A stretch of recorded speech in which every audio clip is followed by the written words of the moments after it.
Hi, boys and girls. We're back for another chapter of Horrible Harry and the Green Slime. One day after lunch, the principal, Mr. Cardini, came into the classroom. He was not happy. He was holding something in his fingers that was long and white. This was found under a cafeteria table. Everyone leaned forward to see what it was. "It's a cigarette," he said. We all groaned. Although it was not lit, someone in South School thinks cigarettes are okay to have around. Cigarettes are not okay. They are bad for your health. Smoking can kill you. Now, I'm asking each classroom to do some kind of activity that will promote a no smoking campaign at South School. As we nodded our heads, Miss Mackle looked at Mr. Cardini. "Room 2B will do something special about it," she said. So there's Mr. Cardini holding the cigarette. Mr. Cardini waved to us and then he left the classroom. "Let's make posters," Sydney blurted out. I raised my hand. "Yes, Doug," Miss Mackle replied. "I'm tired of doing posters. We did fire prevention posters just last week." "That's true," Ida said. "No one even got an honorable mention in our room." "Would you like to do skits?" Miss Mackle suggested. "Yeah," we all shouted. "Well then," Miss Mackle continued, "I will put you in groups of 6. You can get together and plan something. Of course, the main idea is smoking is bad for you."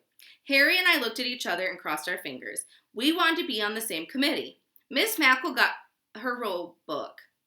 "Okay, in this corner, we can have these people practice: Doug, Sydney, Ida, Mary, Song Lee, and..." Harry was kneeling on the floor begging to be chosen. "And okay, Harry." Harry and I jumped in the air. "Together," we said in a thumb grip.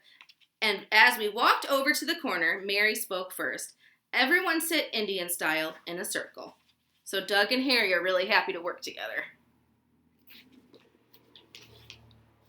Harry rolled his eyeballs, but he did what Mary said. I did too. "Now," she said, "I think we should sing something about not smoking. I could even play the song on the piano." We looked over at Miss Mackle's piano. It had a lot of stuff on it.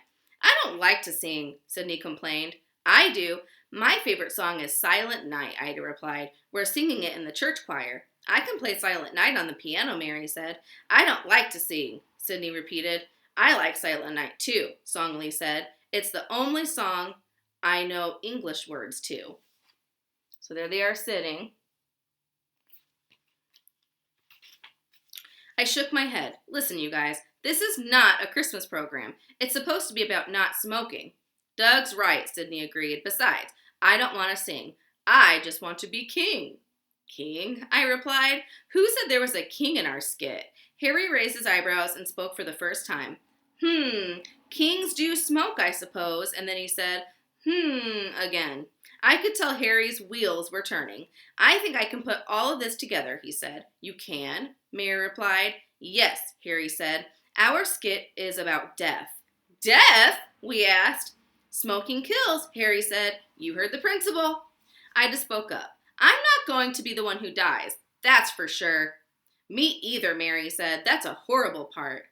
Harry grinned. "We need 3 people to die. I'm one." "I'll be another," I said. "I'm not afraid to pretend that I'm dead." "Not me," Sydney said. "No way. Playing dead is creepy." Song Lee spoke softly. "It is true. Cigarettes make you not have a long life. I die for skit." And then she added, "Do I have to say anything before I die?" "You don't have to. You just have to stand up with Doug and me and look like a king." "A king? I want to be a king!" Sydney shouted. Miss Mackle came over to us. "How are we doing? Is there a problem?" Sydney answered right away. "Harry is bossing everyone around." "Is that true?" the teacher asked us. Song Lee shook her head. "We talk. Harry listen. Now Harry has a good idea for skit." Miss Mackle smiled and moved on to the next group. "Look, Sydney," Harry said. "If you want to be a king, you will have to be willing to die. The king is in this skit dies." Sydney looked like he was going to cry. "Can the king just be wounded? I can play a wounded king." "The king dies, Sydney," Harry replied. "Then I won't be one," Sydney said. "Could I play the piano?" Mary said with her hands folded. "Yes. And we will need 2 angels," Harry added. Ida jumped up and down. "Good! I get to be an angel." Sydney shook his head. "I'm not going to be any angel. Girls are angels, not boys." Mary disagreed.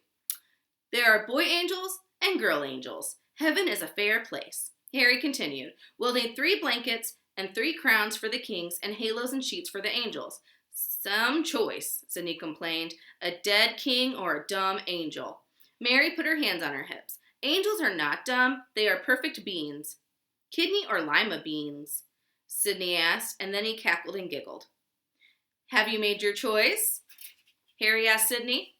When he was through cackling, yes, I'll be a kidney bean. Nobody said anything, just Sydney. He laughed to himself. We brought the props and costumes in the next day. Song Lee brought in gold garland for the halos and aluminum foil and buttons and sequins for the crowns. My mother sews, Song Lee said. She has many things. We worked hard on the props the next day. We practiced the singing part of our skit at recess because we wanted it to be a surprise. Friday afternoon, we had a little theater. Miss Mackle called on the 4 groups to perform. When it was our turn, Harry introduced us. And now, he said, we are happy to present the Deadly Skit. Miss Mackle backed up against the blackboard. A piece of chalk fell and shattered into tiny pieces. Harry, Song Lee, and I stood in front of the class. We had blankets around us and crowns on our heads. They sparkled with sequins. Mary started to play on the piano. We began to sing, We 3 Kings of Orientar tried to smoke a smelly cigar. Then we started puffing on a Tootsie Roll. Harry had brought those in. Song Lee fell to the ground coughing and choking and rolled over until she died. Harry and I continued singing. Mary continued playing. We 2 Kings of Orientar tried to smoke a smelly cigar. Then I fell down to the ground coughing and choking and rolling until I died. Harry was the only king left. I, the King of Orientar, tried to smoke a smelly cigar. When Harry fell down the ground coughing and choking and rolling, the 2 angels entered. They had white sheets draped around them with garland, halos pinned in their hair. Sydney didn't look very happy with the bobby pins in his hair. After Harry died, Ida and Sydney sang Silent Night, Holy Night, all is calm, all is bright. So there they are, dying because they're fake like they're smoking a cigarette. Miss Mackle began clapping her hands. They certainly got the message across that smoking shortens your life. Bravo! Everyone in the class joined her. Mary took a special bow from the piano. Thanks to Harry, our skit about something horrible was the best one in the class. And there's Mary by the piano. All right, guys, we'll read another chapter tomorrow. See you later.